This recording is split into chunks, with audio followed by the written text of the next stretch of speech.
On my Hello and welcome to the Peccadillo Sofa Club. My name's Alex Davidson and I'm one of the cinema curators at the Barbican, and I am delighted to be joined today by some of the talent behind Departure. So I'm very happy to welcome the director and writer of Departure, Andrew Steggall, and the stars of the film, Alex Lawther and Juliet Stevenson. Hi Andrew, Alex and Juliet. Hi Alex. Hi. So this is a live chat. So if you have a question for Andrew, Alex or Juliet, then you can whack a question into the live chat, or you can drop us a question via Facebook, Twitter or Instagram using the hashtags Peccadillo Sofa Club or Departure Q&A. So I'll kick off with a few questions of my own, and then hopefully we can continue with some questions from you at home. So my first question is for Andrew. And before we talk specifically about Departure, could you talk a bit about the early stages of your film career? Because although Departure is your debut feature, it's by no means your first film.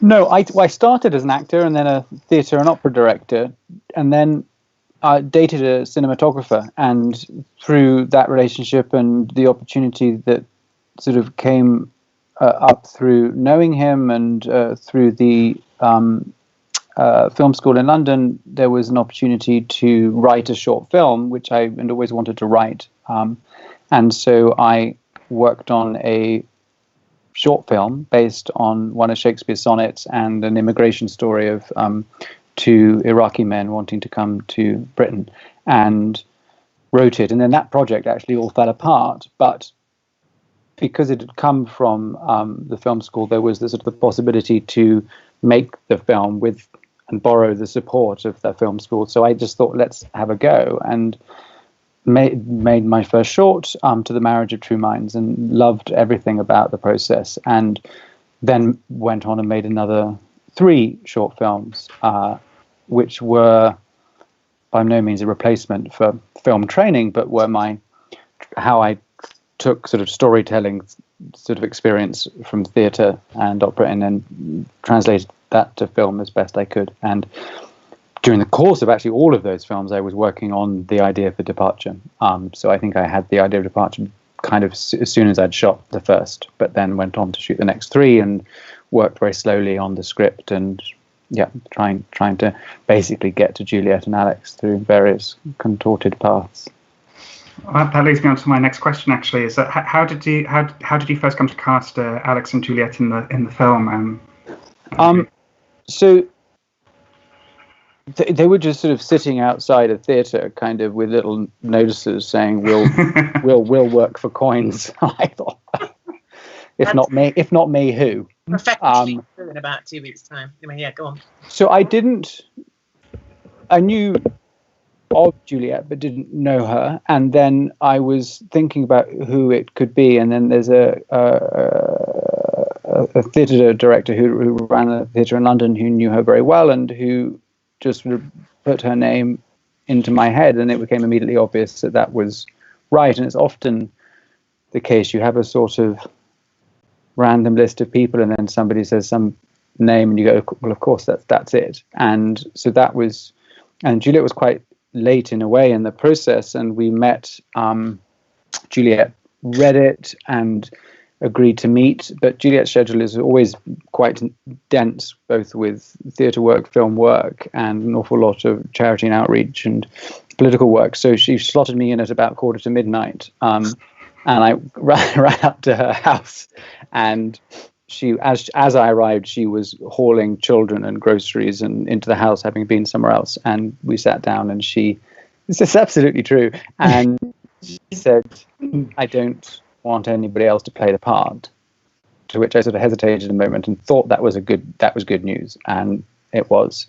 And so it was, so that was just kind of, it's been a privilege and a dream ever since, really. And Alex, I saw in a play called South Downs, I think when he got the role when he was 16 in Chichester in southeast of England. And then I saw it when it transferred into London, and I just went along to see a bit of theatre and thought, that could be Elliot of this film that I was still just kind of shaping up a bit. It wasn't a script at that point.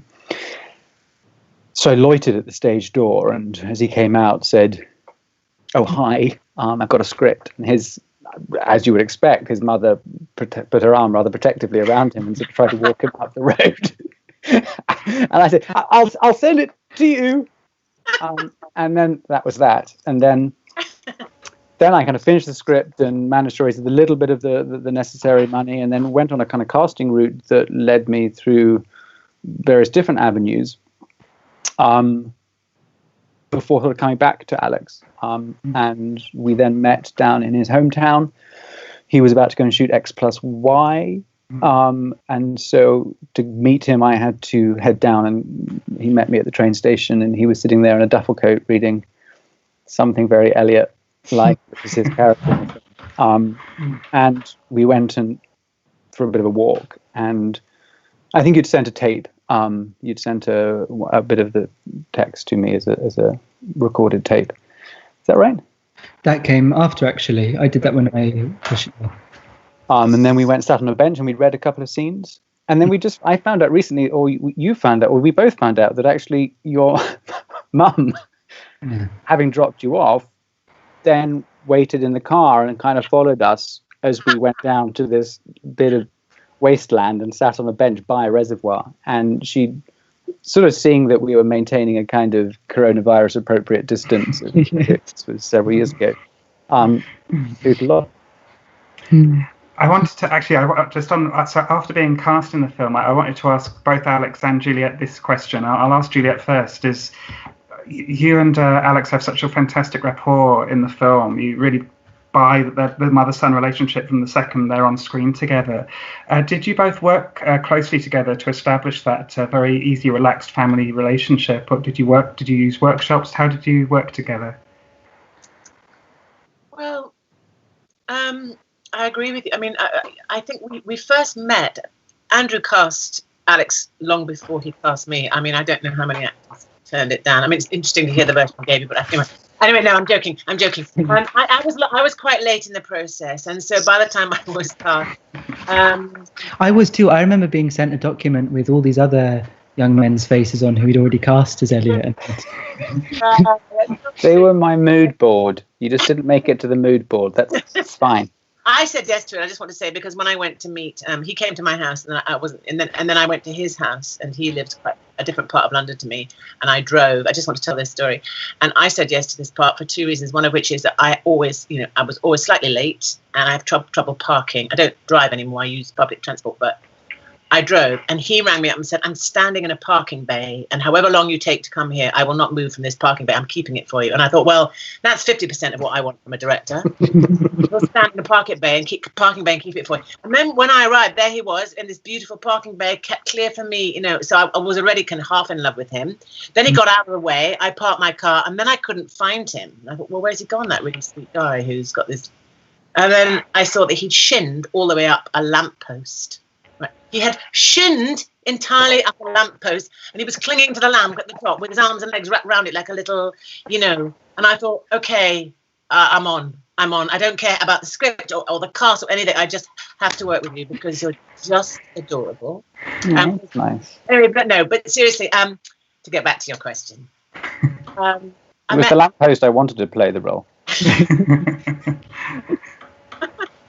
I introduced me to Alex in a small cafe in Old Street. Do you remember? We met up that day, and I was quite nervous. I don't know whether it's a strange thing when you're going to make a film. There's something very intimate about film, anyway. It's sort of tighter. The walls are in much tighter than they are in a theatre, and then it's so much. It's a three-hander for most of the story. But as far as I'm concerned, that it was just a film about me and Alex, because the other character doesn't really enter into the mother's radar very much. And so you feel, oh my God, who is this young man going to be? What's he going to be like? Am I going to be able to, is this going to work? We don't have a lot of time to rehearse. But it was one of those very, very wonderful, beautiful occasions when he walked in, and after about, 30 seconds, I thought, oh, I'm home here. This is just wonderful. And yeah, I think I've more or less felt like not really like your mum ever since, because I know you've got a few of those actresses who feel like your mum, but no, there was a big rapport, and I think as actors and as people, and that's always bliss, because then you don't really have to worry too much about rehearsal. In fact, you don't probably want to rehearse too much. You just want to let it play out, and on the day, as it were. But no, all that was it was wonderful. And then just quickly, Andrew created this fantastic environment for the film where we all lived in a French village and shot, and we lived and worked together in this village. So we were all kind of living around this tiny French village, this beautiful part of southwest France. And we ate together every night in this little hall in the village square, and we hung out. It was autumn, and it was so beautiful. So we were almost all living together as well. So it was a piece of filmmaking, a process that came together in every kind of way. I don't think I've ever.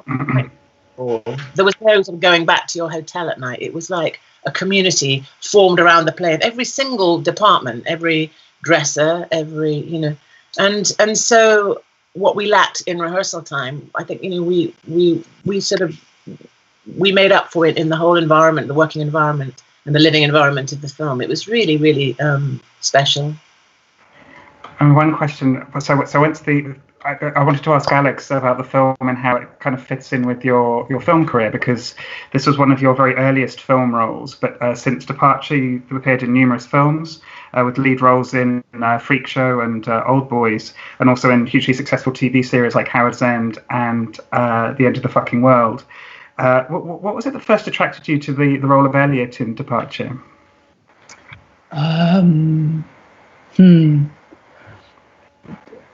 We've spoken about this, I think, myself and Juliet, and I've spoken about this with Andrew. There's something about Andrew's writing which is very rare to find in films, in the fact that it's really good, very sparse, but lots happening underneath, and not afraid of metaphor, and not afraid of symbolism, and not afraid of being imaginative at the same time. So although it's these two things, these scenes that are quite domestic and tense and a lot bubbling under the surface, and then a really broad imaginative world which the characters or the environment and the setting plays. I was one of my first film gigs, and I hadn't read a lot of scripts at that point, but I think when you read something good, it's like a good book. If you know you know when you know. I longed to come across another script like that one, because it was, I think, particularly special and beautifully written. And then you just have the joy of then finding out that Juliet's going to take part, and then meeting Phoenix, and these sort of things. Just, as Juliet was saying, it was a special job for those reasons. I mean, going back to the screenplay, Andrew, I mean, a lot of the film feels like a very personal film. I don't know, did you bring any of your own experiences into the story when you were working on the script?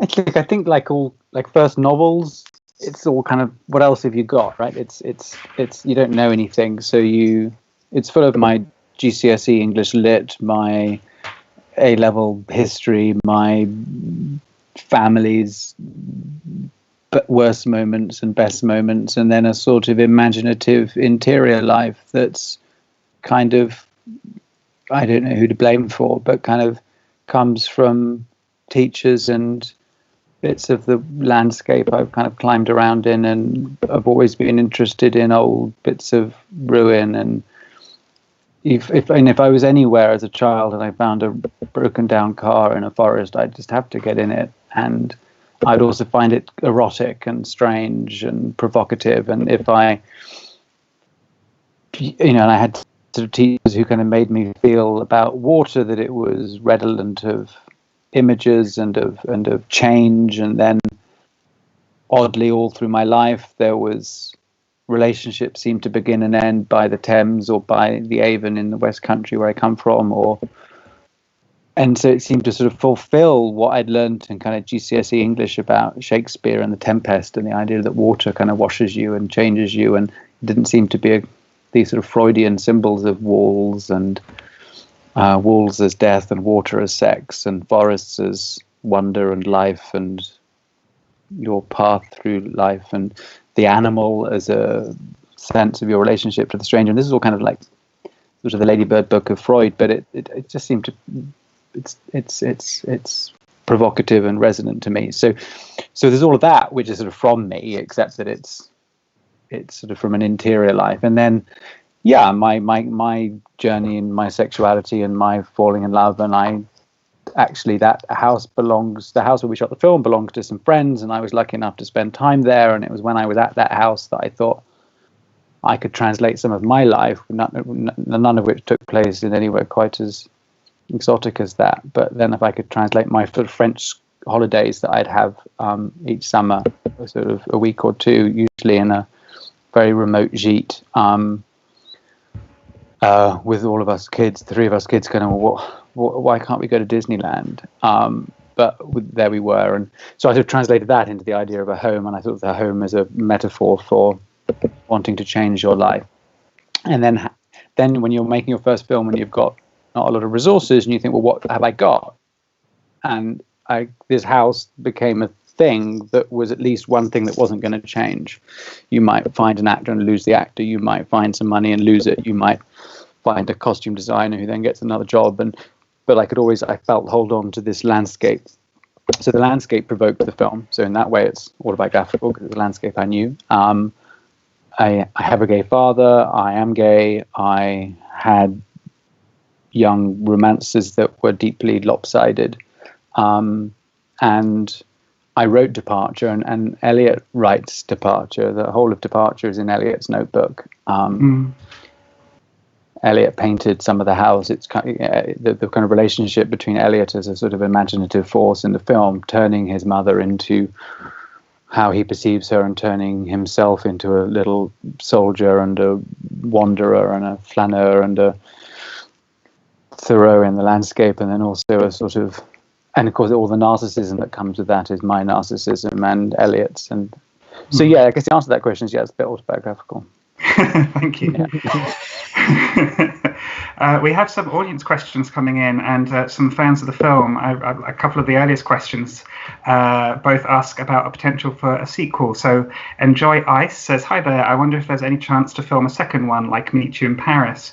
While Puteri asks, is there a possibility for a sequel to happen? Have you thought, I'll ask Andrew first, what might happen next? Have you got ambitions to create a sequel to the film? I don't know, because I don't know if this is true of all filmmakers, but it's the first thing you think about is all the bits you didn't do, and what happens to these people who you now love and who are different from as you first imagined them, and you just want to see what happens. And there was a sequence we shot where Eliot and Beatrice were leaving, packed up, a car full of boxes, house sold, and Beatrice, who'd always mentions in the film that she never got to go to Paris. They were always just sort of headed on the motorways down to this cold house. And they were going to go to Paris, and they drive past Clermont. And Beatrice says to Eliot, his mother says to the son, just go and get him. It's heartbreaking just thinking about it. And then Eliot runs out and says, we're going to Paris. If you want to go and see your mother, because his mother was in hospital, just if you want to come, I mean, that's what we're doing. Do you want to come too? And then he ran and got into the car. We sort of cut it, and I'm sad we cut it. But it was cut because it just seemed like another beat, and it seemed to open another door. So there is another film. It's called The Arrival, and it's in Paris.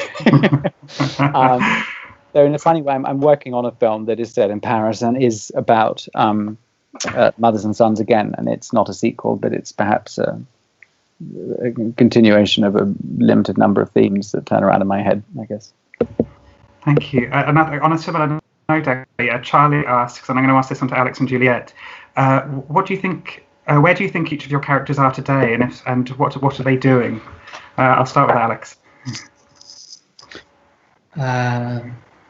They're on Skype wearing a polo neck and. No, I don't know. I remember.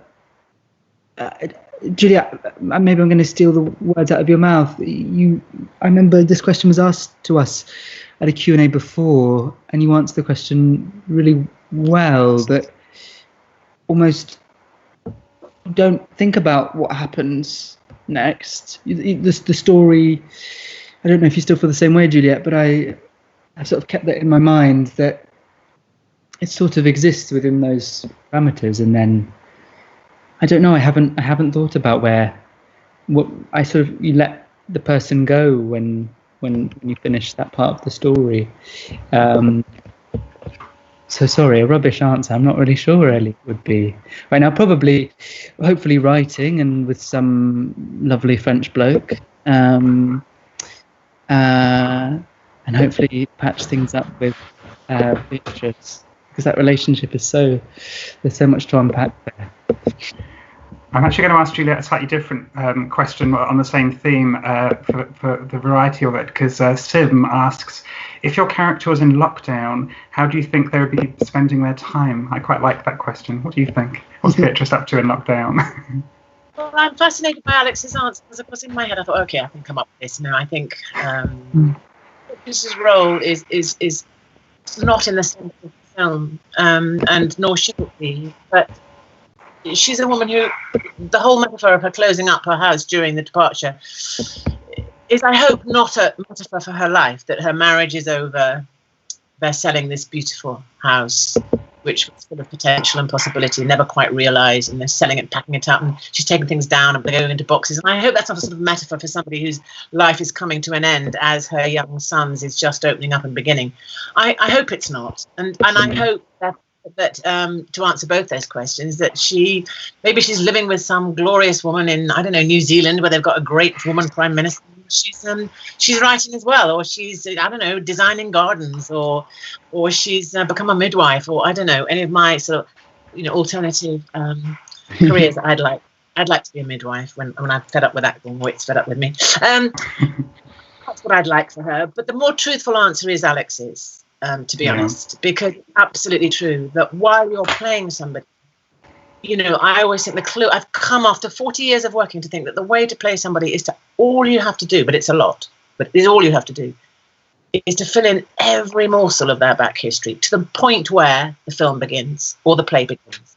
And if you do that, everything else will take care of itself, because that's like life. Here we all are, we're all meeting in this room, either listening or talking, and everything that's happened to each of us up until this point in our lives is going to inform everything that we are in this Skype gathering and how we talk.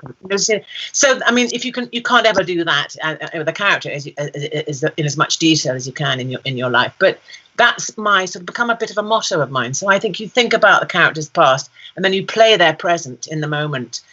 But I never think about the character's future. And so Alex's answer is one I would share, and it is the more truthful one.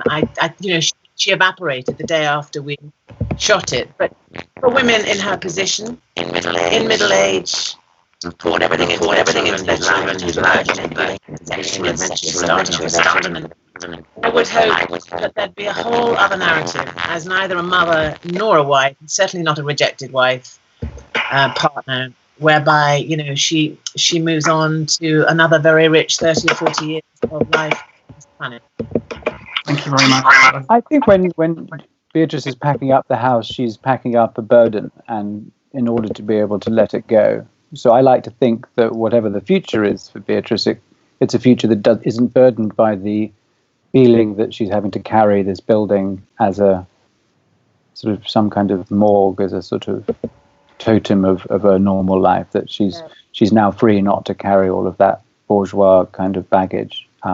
And sorry, just to jump in and to go back on my answer, I think I watched a little bit of the film just before this, and I really hope that there is a life and a story between Elliot and Beatrice where they do. I think in his 20s, Elliot will realise what an interesting mother he has, and what a relationship he's.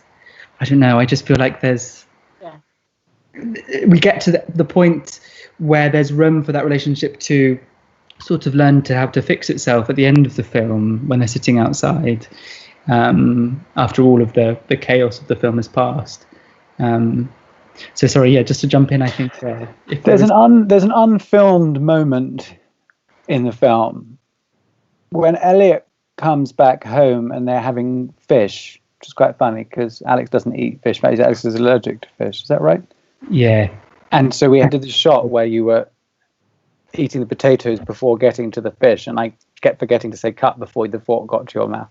But that sequence, he's just come back from having had his first fractionally positive interaction with Clement, and he's kind of full of beans.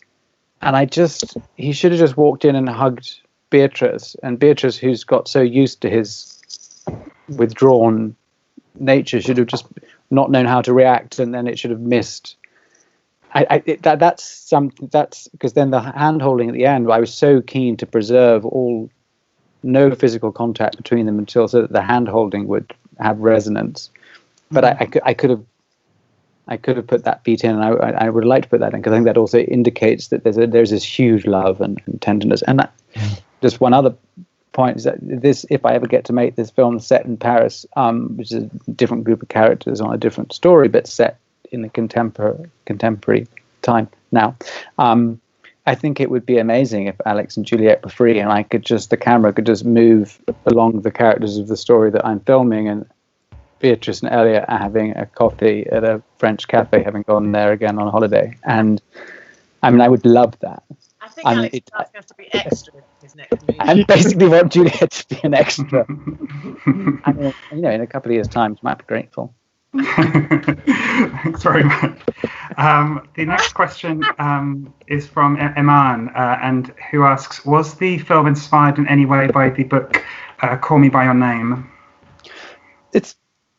We read it, didn't we, Alex? We both read it during it was written, and I think the book came out, and I came across it because somebody said, I told about Departure, and they said, you should read this book. So I read it, and then it was one that I shared with you because I thought there was a lot of the same energy. And then also in Youth is Pleasure by Denton Welsh was I remember you sort of gave me a reading list, and he was sort of at the top of that list. And you'd like to describe the story of In Youth is Pleasure? I'd probably struggle, actually, but it's a story of a sort of roaming teenage boy who is with his father and brother staying, I think, at a kind of hotel, and he's left to his own devices. I can't quite remember why his brother and father are so absent. And it's just his provocative relationship to nature and his burgeoning sense of self and of sexual identity. It's kind of what I remember about it. And obviously water is a big theme, and forests and wilderness and the other space, the liminal spaces. So that was something I'd read before writing Departure. Somebody said, I read a tweet in Twitter that said, Departure, sex with a carrot, Call Me By Your Name, sex with a peach. What's the connection or something? I don't remember the plot. Just to leap in there, if I may, just because we have had quite a lot of questions about the carrot scene. Could you talk a little bit about why that scene's why that scene's in the film, what you wanted to convey by that scene? I just think when I was that age, there was nothing I wouldn't have tried. And I definitely, as a teenage boy, thought that the carrot was very both available and disposable and easily heatable. And so I also thought it was sort of funny. And I also really like the idea of, I'm not naturally good at comedy, really, but I thought the kind of, what are you doing? And I'm having a snack. It was sort of quite funny.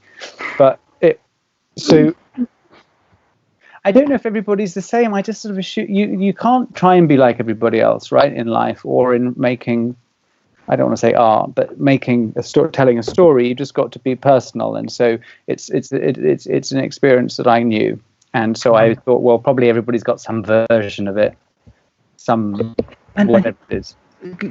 That's what was a lot of the beauty of the script of Departure when you first read it, were scenes like that where you thought, I've never seen that before, but it is funny and strange and touching and poetic. It all happens to be those things at the same time.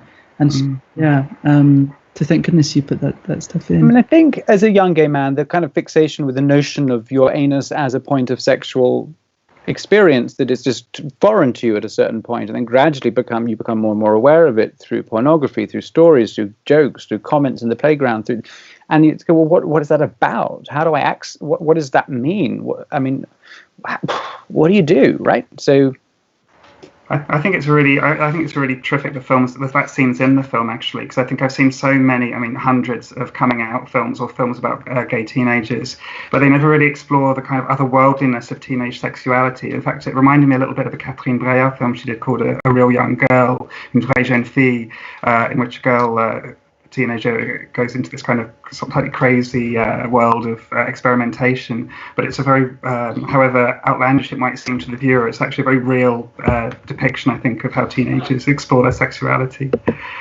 I wanted to ask, this is a good question from Maddie. This is a question to Alex and Juliet. I'll ask Juliet first. Do you remember your favourite lines that your character said in the film? Great question, and I don't remember a single line from the film at this point. No. I thought you liked carrots as a line that always gets a laugh whenever I've seen it with audiences. But it was such a kind of weird. Well, it's so weird because these lines, you carry when you're doing a play, you carry thousands of lines in your head, and you never lose them. You can wait a year before you do the play again. Like you carry them in your head, but the minute that you finish a job, something in you subconsciously presses delete, and they're gone. No, but some jobs literally I've wiped. I couldn't really tell you what they were about. I couldn't tell you the story, the plot line, the narrative. Honestly, I couldn't. This one, I could probably describe frame after frame after frame. I could describe camera movements to you. It's burned itself. I'm not saying that to flatter Andrew or Alex. It just has, and I think partly because I really loved the script when I read it, because it does something which English films very rarely do, but could do. I love European. I've always loved European cinema. I was brought up on. I was brought up on it. I mean, as an adult, I brought myself up on it. I went to see like the Academy in Oxford Street or and those amazing Italian, Russian, Iranian. Greek, incredible films, and not in Europe, but and so that has always been my direction I wanted to go, and those films very often are completely unafraid of metaphor and those extraordinary poetic moments. And I love this script from the first page when it talked about the car thumps into something and they don't know what it is, and they get out and they can't find the body of the animal in the dark. They think they've knocked over. They never find that body, and then later you see a boy running through a wood, and when they get to the house and the headlamps of the car are lighting up the white house in the middle of the night, and Alex's character Elliot picks up sticks and he just puts it in his head, and this whole image of a deer is shot up against the flag. I think unfortunately it wasn't. I couldn't believe it. They cut it. They cut it. We were furious. That I could write that to you, and I could. I remember the film visually very, very powerfully, in other words, but I don't remember a single line of dialogue. And that's not because it wasn't very important, but because I think, as Alex said, and I'll shut up in a minute, that actually the story of that film is carried off the line. That's the beauty of that screenplay of Andrew's, is that it's just these delicate markers. They never really say what they think and feel. At their climax, they might just begin to give utterance to something, but they never say it all. And most of the time, they're saying almost nothing of what they're really experiencing. So when we look back, your emotional memory of the film is a huge journey lived, but not through the language, through other things. Alex, the same question to you. Would you have a similar response to Juliet, or do you remember any lines that you're particularly fond of? I saw about half the film just before we started this Q&A, and I remember that there's one line that Elliot says, his mother and Clement are looking through old manuals of household appliances, and Beatrice says, "Oh, I loved that stove. It was so," and Elliot says, "personable," and it's so cutting. He's just sitting there on the table with a pot of, I don't know, he's eating sort of fish out of a pot or something, I don't know, some dates.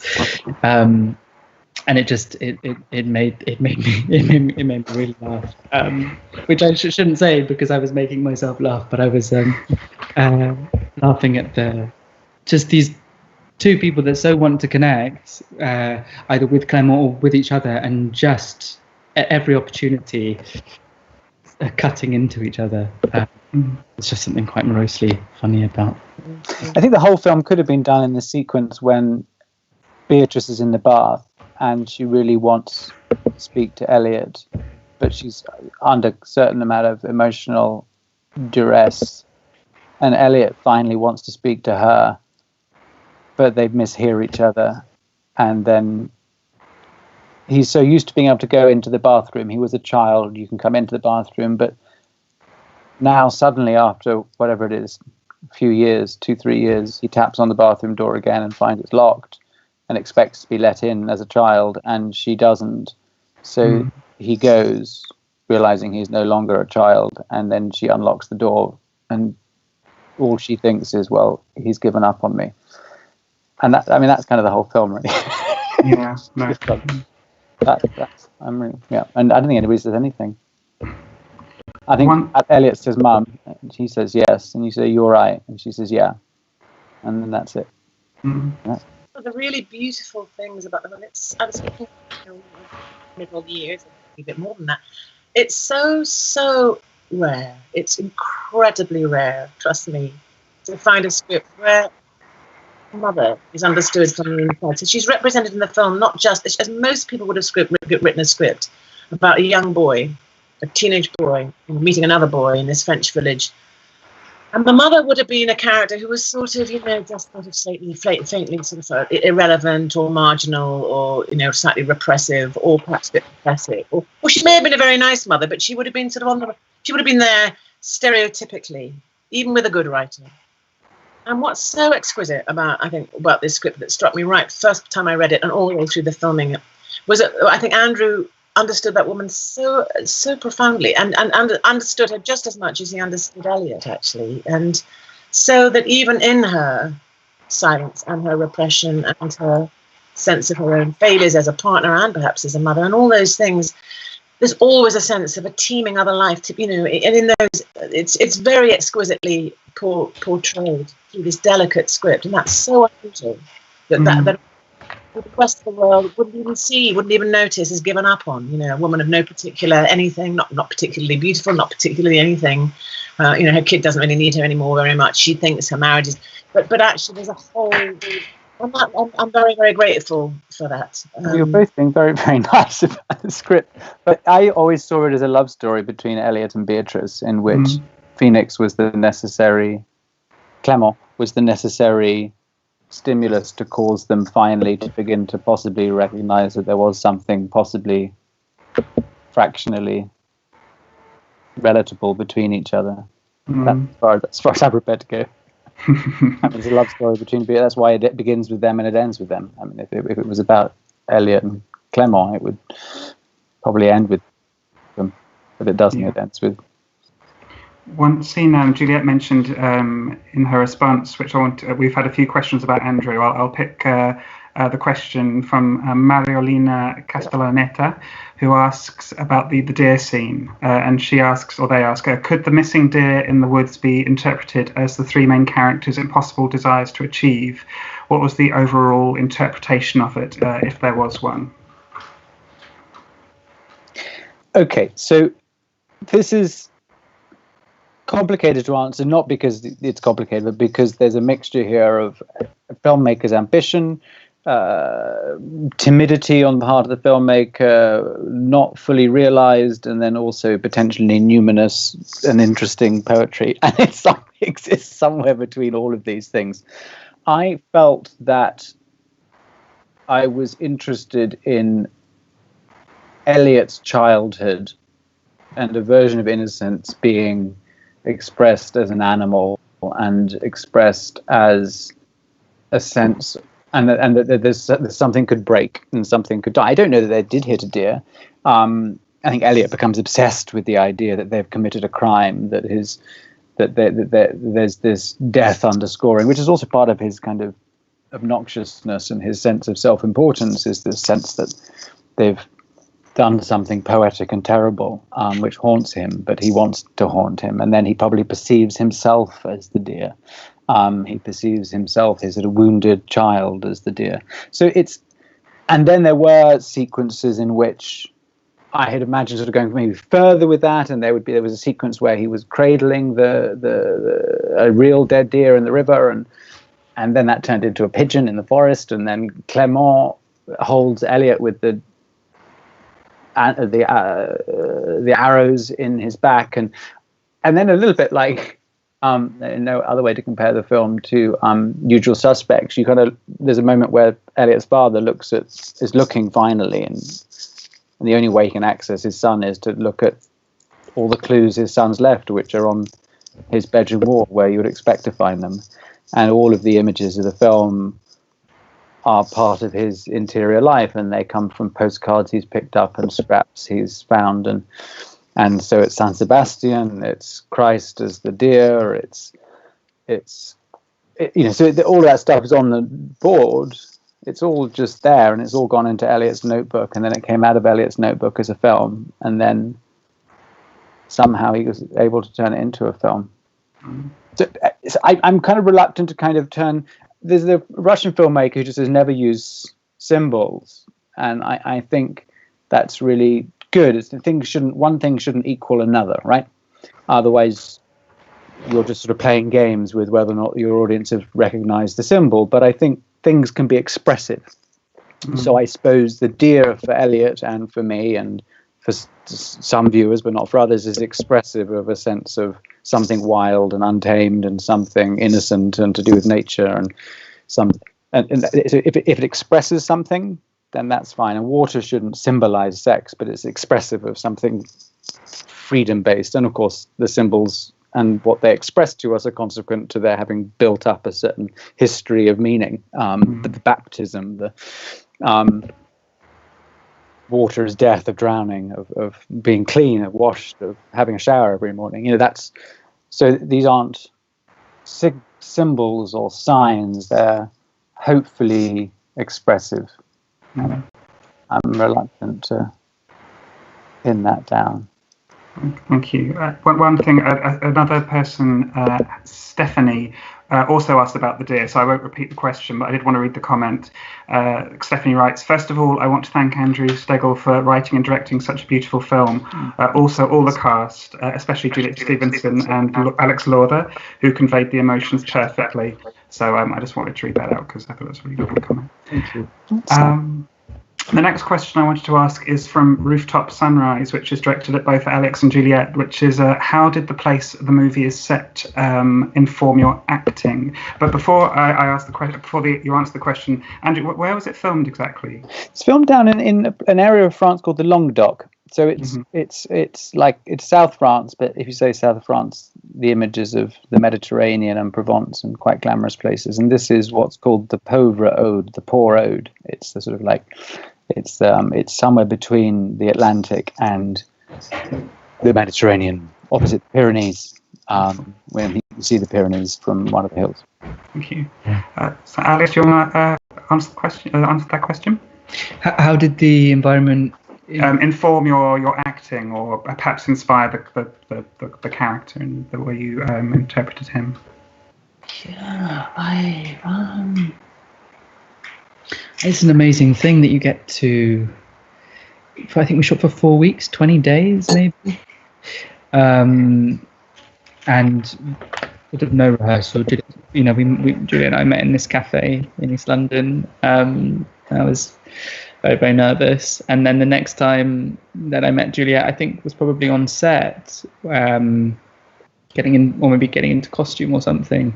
And similarly, I think for Phoenix, you plays Clement. So to be in this sort of pre-made world that you just step into, and the village where it exists, and it literally is down the road from the house where you live, and there is a river running by, and you can walk there to the barrage, and you could go swimming there. That already exists. Is such a pleasure, because it's just sort of stepping into like a stage set where there's incredible detail.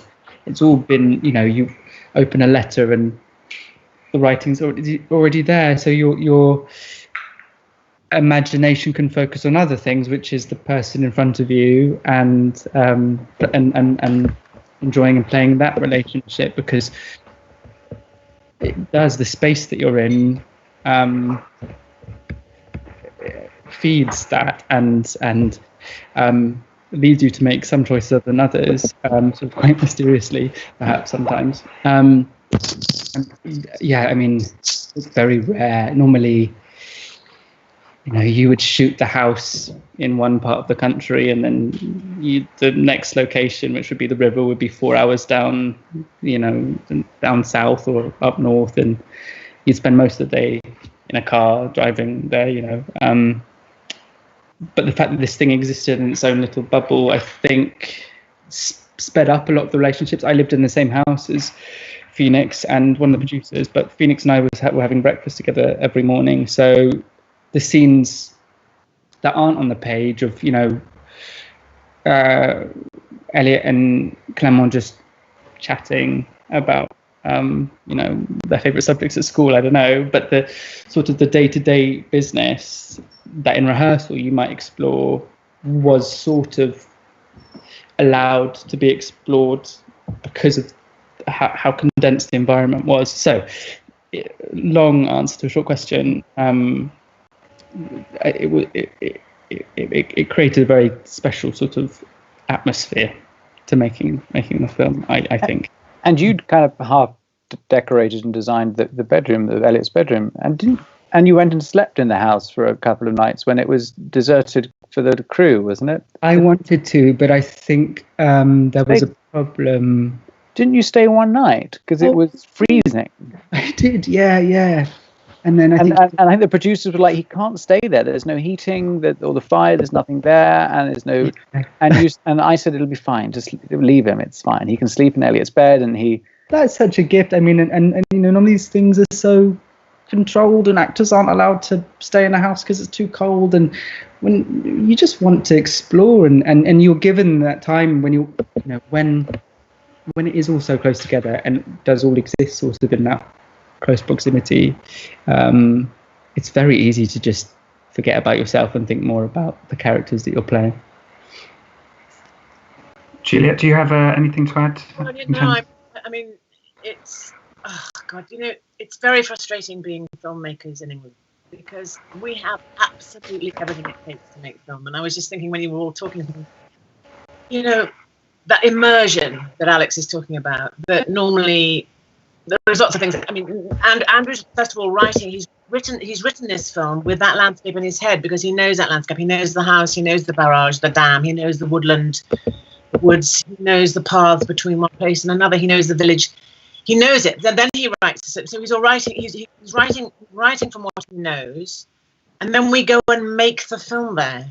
So there's an absolute complete picture. Everything is complete, and we don't just travel there to film it every day. We do live there. We live, and so the boundaries between life and fiction are very, very slim. There's a membrane which is very, very slim. They're all almost the same thing, and then our lives are almost the same thing, because we are living there and we are walking those paths and we are, sitting around those tables and eating that food. Practically, I mean.